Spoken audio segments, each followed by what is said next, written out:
প্যান্ডেলের মালিককে যদি এটা দেওয়া না হয় না, পরের বছর থেকে ডাক্তারে আর আসবে না।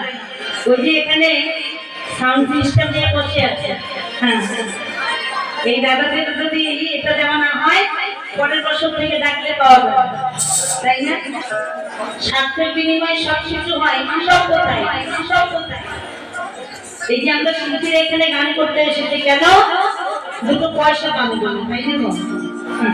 তো স্বার্থের বিনিময়ে সবকিছু হয়, তবে স্বার্থ ছাড়া একজনই হয় কে?